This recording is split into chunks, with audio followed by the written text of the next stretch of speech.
Hi, so I'm John Lynch. I'm a postdoctoral researcher with the Rural Economy Development Programme at Teagasc, Athenry, and I was here at the RDS today to talk about agricultural sustainability indicators. One of the take-home messages was just that it's really useful and important to have this information on sustainability and make sure it covers more than just the kind of farm economics, so make sure we know how farms are performing on the environment, how efficient they are, and also whether farming is providing a kind of decent quality of life for people in those farming families. By sustainability, I mean the ability to kind of keep producing things for the present without inhibiting how we're going to be able to make stuff in the future.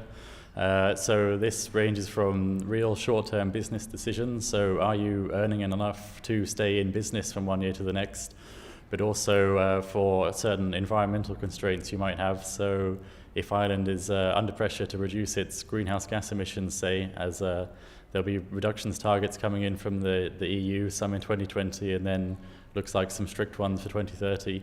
So if there's pressure to reduce emissions from agriculture from that, say, or across all of Irish economy, some of that will be put on agriculture. So we want to know what can we do, how can we get there, and how well is Irish agriculture doing at the moment. So how do we encourage farmers to think beyond the kind of immediate margins? Well, hopefully with, say, Teagasc programs, we'll encourage them to look financially for the longer term to make sure that they're running a healthy business and they're not going to be going bust anytime soon, and obviously they can see the importance of that themselves. In terms of reducing greenhouse gas emissions, say environmental sustainability like that, I think there's two sides to it. So one is hopefully with the kind of results that are showing today, we can highlight that a lot of the things that are good for the environment are actually good for the economics as well. So we had some figures, for example, showing the dairy farms earning the most also were producing the least greenhouse gas emissions per litre of milk. But then also to try and get behind that kind of farmer decision making, we'll need extra information and support for things that aren't at the forefront of farmers' minds in terms of farm economics. So this slide is showing the kind of typical greenhouse gas emissions that we have for each of the main types of farm in Ireland. And so there's obviously a big range between farms, and it will depend on exactly what that farm's doing, what animals they have, and the size of the farm. But I think this is just a useful measure so we can see what Irish agriculture looks like in terms of the greenhouse gas emissions.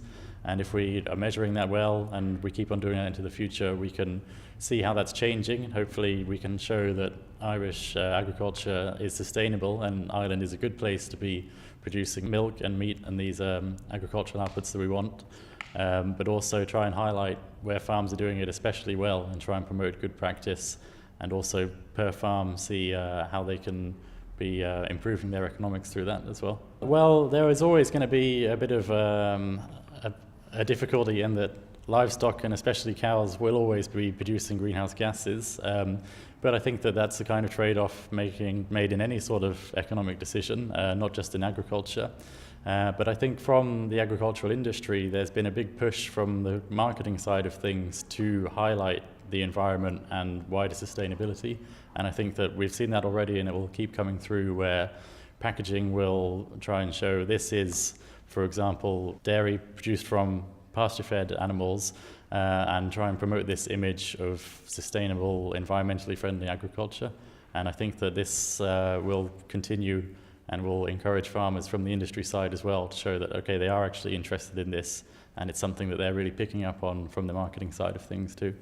Ireland compares very favourably with most other countries for dairy and beef production. So I think another important thing of having these scores that we have and making sure that they're up to date, that they're reliable and they're scientifically valid is to keep being able to promote that and show that Ireland is performing well.